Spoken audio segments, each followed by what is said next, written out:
நீங்கள் பார்த்து கொண்டிருப்பது உங்கள் ஜாஷ்வா டிவி. சகல ஜனங்களுக்கும் நற்செய்தி.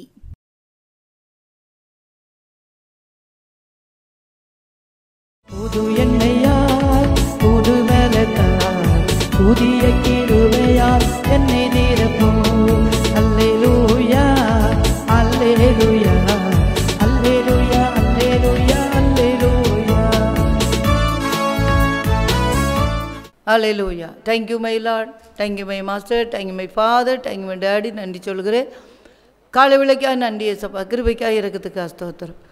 ஆண்டவரே, அடிமையை மறுத்து நீங்கள் பேசுங்க, பெரிய காரியங்களை செய்யுங்க. இயேசுவின் நாமத்தை ஜெபிக்கிறோம் பிதாவே, ஆமென். அன்பான ஜோசுவா டிவி நேயர்களுக்கு இயேசுவின் நாமத்திலேயே நன்றி சொல்கிறேன். இந்த நாட்களில் இயேசு 40 நாள் பாஸ்டிங் இருந்து உபவாசம் இருந்து ஜெபித்த நாட்கள். ஆனால் எல்லாரும் இயேசு பாடுபட்ட நாட்கள்னு சொல்லி 40 நாள் சொல்கிறாங்க. அவர் 40 நாள் பாஸ்டிங் இருந்தார், உபவாசம் இருந்தார். பாருங்க, ஆவியானவராலே வனாந்தரத்துக்கு கொண்டு போகப்பட்டார் என்று சொல்லியிருக்கிறது. அப்பொழுது இயேசு பிசாசினால் சோதிக்கப்படுவதற்கு ஆவியானவராலே வனாந்தரத்துக்கு கொண்டு போகப்பட்டார். பிசாசினால் சோதிக்கப்படுவதற்கு பரிசுத்த ஆவியினாலே வனாந்தரத்துக்கு கொண்டு போகப்பட்டார் என்று வேதத்திலே வாசிக்கிறோம். வனாந்தரத்திலே 40 நாள் உபவாசம் இருந்தார்.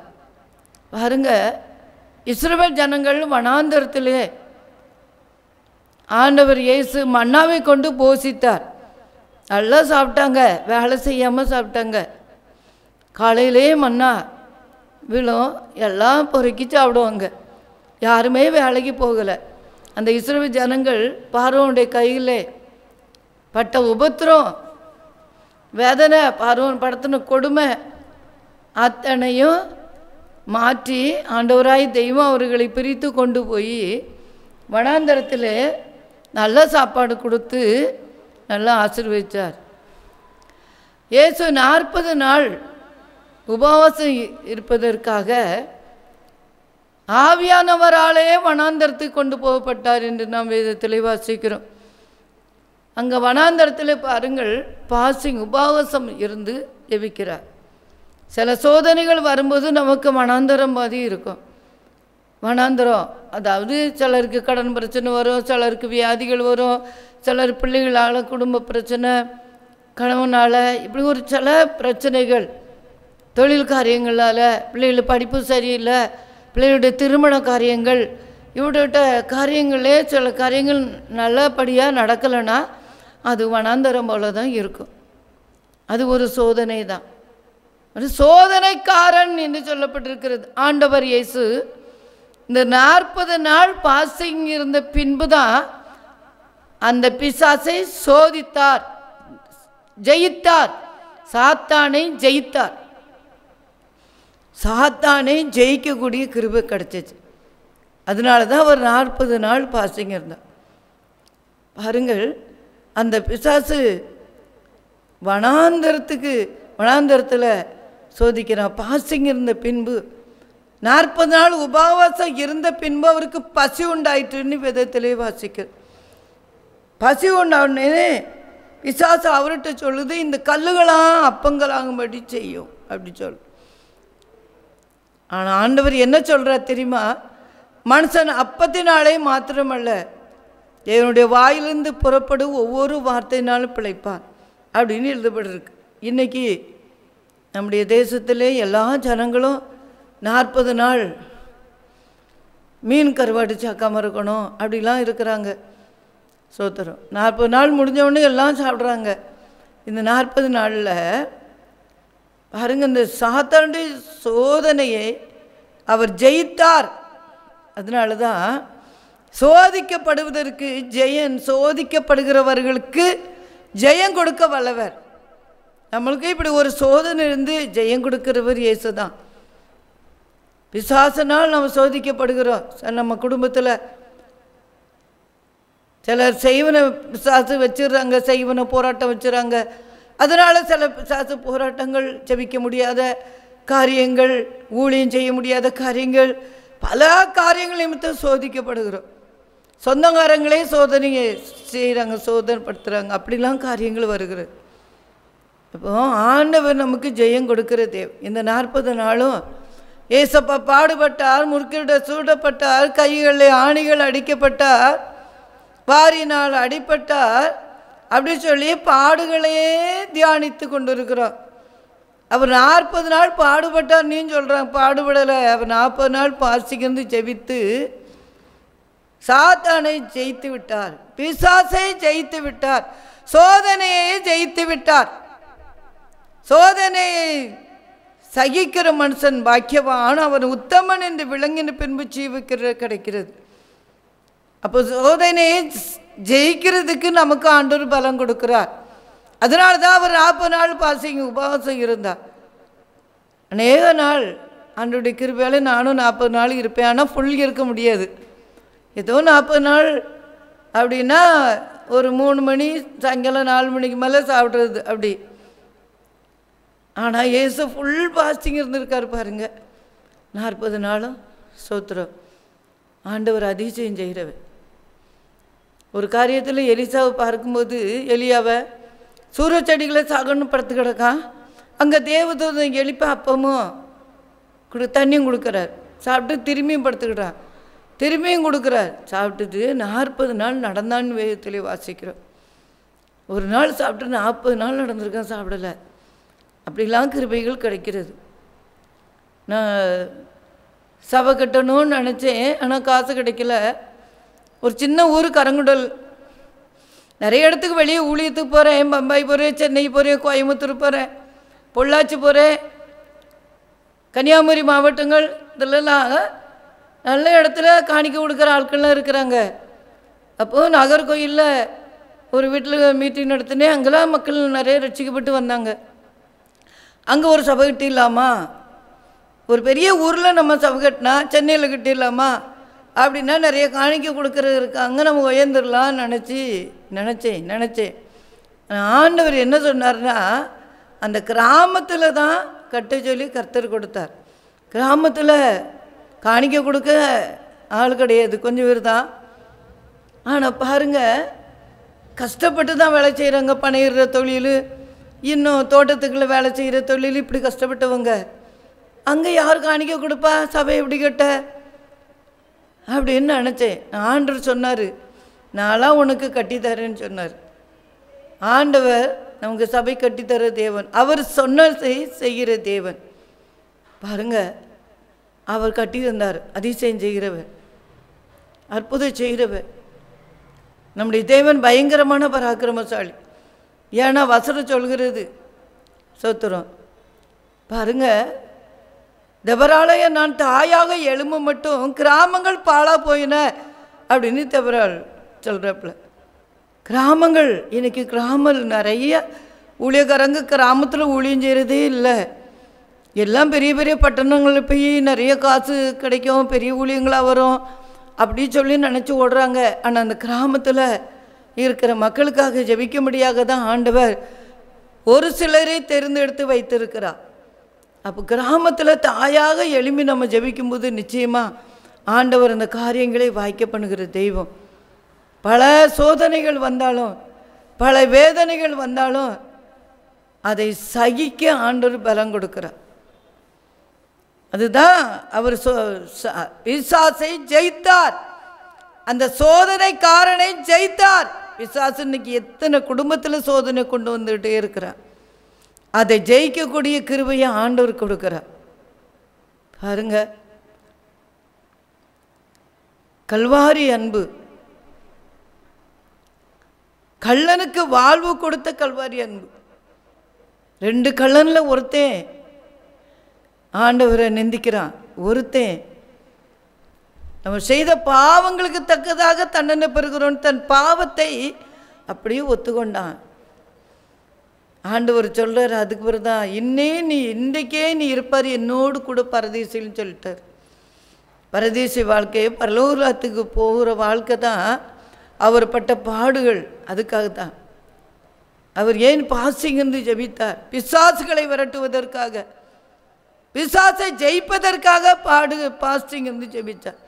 இன்றைக்கி நிறைய பேர் பாசிங்கந்து ஜெபிக்கிறதே இல்லை. ஏன்னா ஒரு பிசாசை விரட்டுறதுக்கு சீசர்ட்டு கொண்டு வந்திருக்கிறாங்க.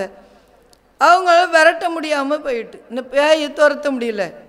அப்போ ஏசுகிட்ட வந்து சொல்லியிருக்காங்க, உங்கள் சீசர்கிட்ட நாங்கள் கொண்டு போனோமே, அவங்களுக்கு ஏன் இந்த பிசாசை விரட்ட முடியல அப்படின்னு கேட்டிருக்காங்க.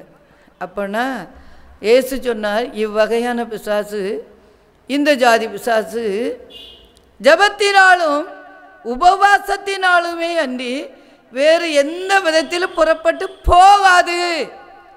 அப்போ பிசாசு போகணுன்னாலே கண்டிப்பாக நம்ம பாசிங்கந்து ஜெபிக்கணும். அது மட்டும் இல்லை, பாசிங்கந்தான் மட்டும் போதாது, ஜெபிக்க செய்யணும். ஜபத்தினாலும் உபவாசத்தினாலும் தான் பிசாசு ஓடும். அதனால் அவர் பாசிங்கந்த பின்பு சாத்தானே ஜெயித்தார். சாத்தான் சொல்கிற இந்த கல்லெல்லாம் அப்பங்கள் ஆகும்படி செய்யும். அப்போ நான் அவர் சொல்கிறாரு, மனுஷன் அப்பத்தினாலே மாத்திரமல்ல அப்படி வாயிலிருந்து புறப்பட ஒவ்வொரு வார்த்தையினாலே பிழைப்பார் பாருங்க அப்படின்னு சொல்லிட்டார்.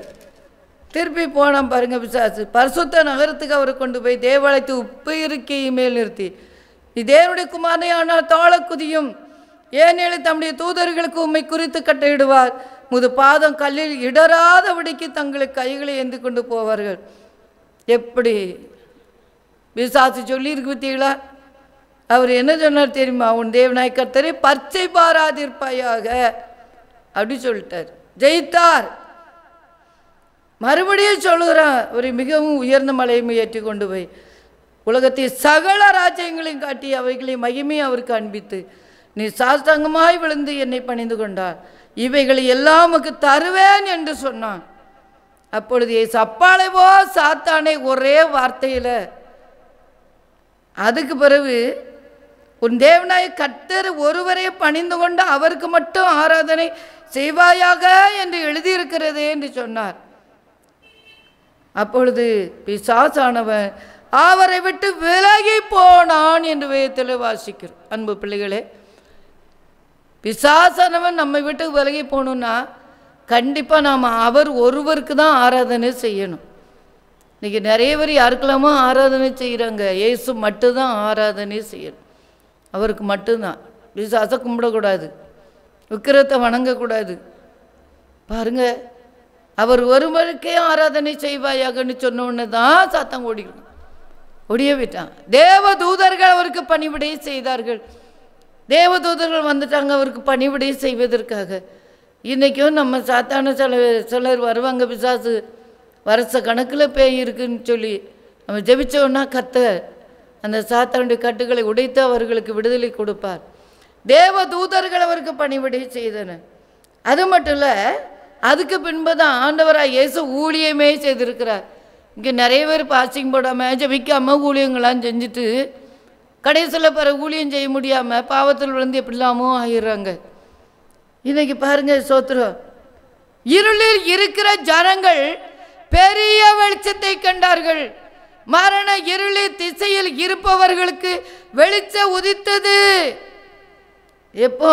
அவர் 40 நாள் பாசிங் இந்த பின்பு தான் இந்த காரியங்கள்லாம் நடக்கு. இருளில் இருக்கிற ஜனங்கள் பெரிய வெளிச்சத்தை கண்டார்கள். இன்னைக்கு நிறைய பேர் இருளில் இருக்கிறாங்க. பாவம் சாபம் அப்படிங்கிற இருளில் நிறைய பேர் இருக்கிறாங்க. பெரிய வெளிச்சமாக இயேசுவை பார்க்கணுன்னா கண்டிப்பாக அவரை தேடி தான் ஆகணும், அவரை ஆராதனை பண்ணணும். அவர் வெளிச்சத்தை கண்டார்கள்.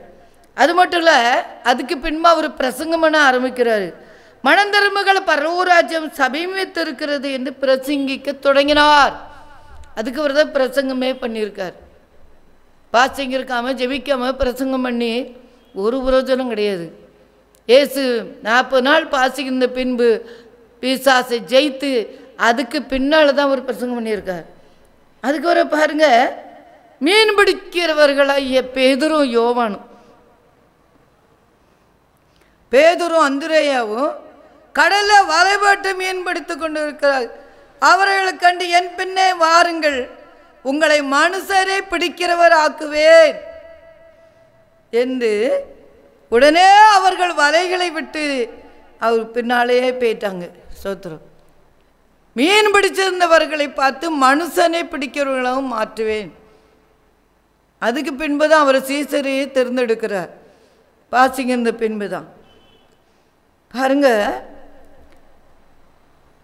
அதே பின்பு வேறு 2 சகோதரர் சோத்திரம் அவிட விட்டு போகையில் 2 சகோதரராகிய செபெதேயுவின் மகன் யாக்கோவும் அவன் சகோதரர் யோவானும் தங்கள் தகப்பன் செபெதேயுடைய படவிலிருந்து தங்கள் வலைகளை பழுது பார்த்து கொண்டிருக்க போது அவர்களையும் கண்டு அவர்களையும் அழைத்தார். உடனே அவர்கள் படவையும் தங்கள் தகப்பனை விட்டு அவருக்கு பின் சென்றார்கள். பார்த்தீங்களா, ஊழியம் செய்ய அந்த காலத்தில் நிறைய மீன் பிடிச்சவங்களை தான் அன்று தேர்ந்தெடுத்திருக்கிறார். மீன் பிடிச்சவங்க 2 பேரையும் தேர்ந்தெடுத்தார். உடனே அவங்க கூட போயிட்டாங்க. அது மட்டும் இல்லை, அவர் எங்கே போனால் பிரசங்கம் பண்ணி ஜனங்களுக்கு உண்டாயின்ற சகல வியாதிகளையும் சகல நோய்களையும் நீக்கி சுத்தமாக்கி இருக்கிறார். இந்த 40 நாள் பாசிங்க பின்பு சகல வியாதிகளும் ஓடி இருக்கு, சகல நோய்களும் ஓடி இருக்கு. ஊழியக்காரங்க பாசிந்து ஜெபிச்சுட்டு போகும்போது நோய்கள் குணமாகும், நோயுள்ளவர்களுக்கு வியாதிகளை சுகமாகும். அப்படிப்பட்ட கிருபைகளை கொடுப்பார். அது மட்டும் இல்லை, அவருடைய கீர்த்தி சீரியா எங்கு பிரசித்தமாயிட்டு பலவித வியாதிகள் வேதனைகள் அடைந்திருந்த சகல பிணியாளிகளையும் விசுவாச பிடித்தவர்களையும் சந்திரரோகிகளையும் திமிர்வாதக்காரரையும் அவர்களை கொண்டு வந்தார்கள். எல்லாத்தையும் சுகமாக்கிட்டார். பார்த்தீங்களா, நம்ம 40 நாள் பாசிங் இருந்து ஆண்டவர் சோத்திரம் தேடாதவன் நிறைய பேர் செல்வியில் அறைப்பட்டார், அதை மட்டும் சொல்லிகிட்டே இருக்கிறாங்க. ஆனால் அதுக்கு பின்பு தானே வியாதிகளை சுகமாக்குற வல்லமை கிருபை கிடச்சிருக்கு. அதே மாதிரி எனக்கு தங்கனி யாராவது கேட்காங்களா? நம்மளை அதேமாதிரி கேட்டு மற்றவங்களுக்கு அற்புதங்களை செய்யும்படியாக சோத்திரம் விசுவாச பிடிச்சவங்களை பேய் விரட்டனுடைய கிருபை, வியாதிகளை மாற்ற கிருபை, பலவித வியாதிகள் வேதனைகள் பிணியாளிகளை சுகமாக்குற வல்லமை ஆண்டவர்கிட்ட கேட்டு கண்டிப்பாக நம்ம பாசிங்க ஜெபிச்சு இந்த நாட்களில் அப்படி ஒரு கிருபையை நம்ம வாங்க வேணும், வல்லமையை வாங்க வேண்டும். அப்படிப்பட்ட கிருபையை கொடுப்பாராக. கண்களை மூடி ஜெபிப்போம். பரலோக தந்தையே நன்றி சொல்கிறேன். கிருபைக்காக இறக்கத்துக்காக ஸ்தோத்திரம். அதிசயங்களை செய்கிறவரே நன்றி இயேசப்பா. 40 நாள் உபவாசம் இருந்து ஜெபித்து சாத்தானை விரட்டி அடிச்சிங்க பிசாசு. அப்போ தான் ஓடணும். சோதனையை ஜெயிச்சிட்டிங்கப்பா. அது மட்டும் இல்லை, இருளில் இருக்கிற ஜனங்கள் பெரிய விருட்சத்தை கண்டார்கள். வியாதிகள்லாம் ஓடி இருக்கு, சுகமாயிருக்கு, திமிர்வாதக்காரன் சுகம் கிடச்சிருக்கு, நிறைய பேருக்கு அற்புதம் நடந்திருக்கு. அது மட்டும் இல்லை, சீசர்களை தெரிந்தெடுத்திருக்கீங்கப்பா. அப்படி ஒரு கிருபைக்காக ஸ்தோத்திரம். அதே போல் எங்களையும் ஆண்டவருக்காக தெரிந்தெடுத்து இந்த மீன் பிடிச்சவங்களை எப்படி மனுஷனை பிடிக்க நான் மாற்றுவேன்னு கூட்டிகிட்டு போனுங்களோ உங்கள் கூடயே நாங்கள் ஊழியம் செய்ய உதவி செய்யுங்கப்பா. அப்படிப்பட்ட கிருபை கொடுங்க. அது மட்டும் இல்லை, வியாதிகளை சுகமாக்கிற கிருபை கொடுங்க, நோய்களை பேய்களை விரட்டக்கூடிய வல்லமையை கொடுங்க இயேசப்பா. நீங்கள் அப்படி செய்கிறதுக்காக நன்றி சொல்கிறோம். அப்படியே அருமையான பிள்ளைகளுக்காக ஜெபிக்கிறேன். யாரெல்லாம் இதை கேட்குறாங்களோ அவங்களுக்கு அற்புதங்கள் நடக்கட்டும், அதிசயங்கள் நடக்கட்டும் இயேசப்பா. எந்த இருளில் இருந்தாலும் அந்த இருள்களை மாற்றி வெளிச்சத்தை கொடுங்க. அந்த வீட்டில் அற்புதம் நடக்கட்டும் இயேசப்பா. வியாதிகளை மாற்றி போடுங்க, நோய்களை சுகமாக்கி கொடுங்கப்பா.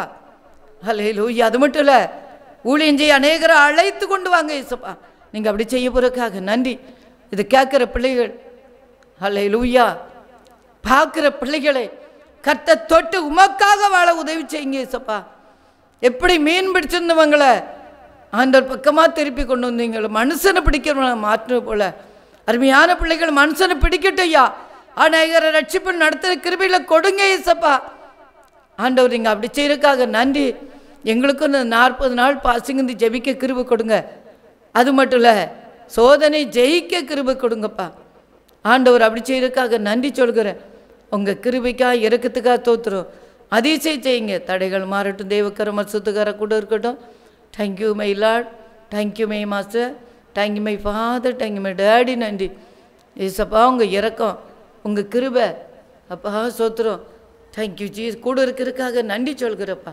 அதிசயம் செய்யுங்க ஏசப்பா. எங்களுக்காக 40 நாள் உபவாசம் இருந்து ஜெபித்து ஜெயத்தை தந்த தெய்வம் அந்த சிலுவையிலே சாத்தானே ஜெயித்து விட்டு தாளையை நசுக்கி விட்டு சாத்தானுடைய பல்லெல்லாம் போயிட்டு அதனால தான் அவன் எவ்வளவு விழுங்குறானி இருக்கான்.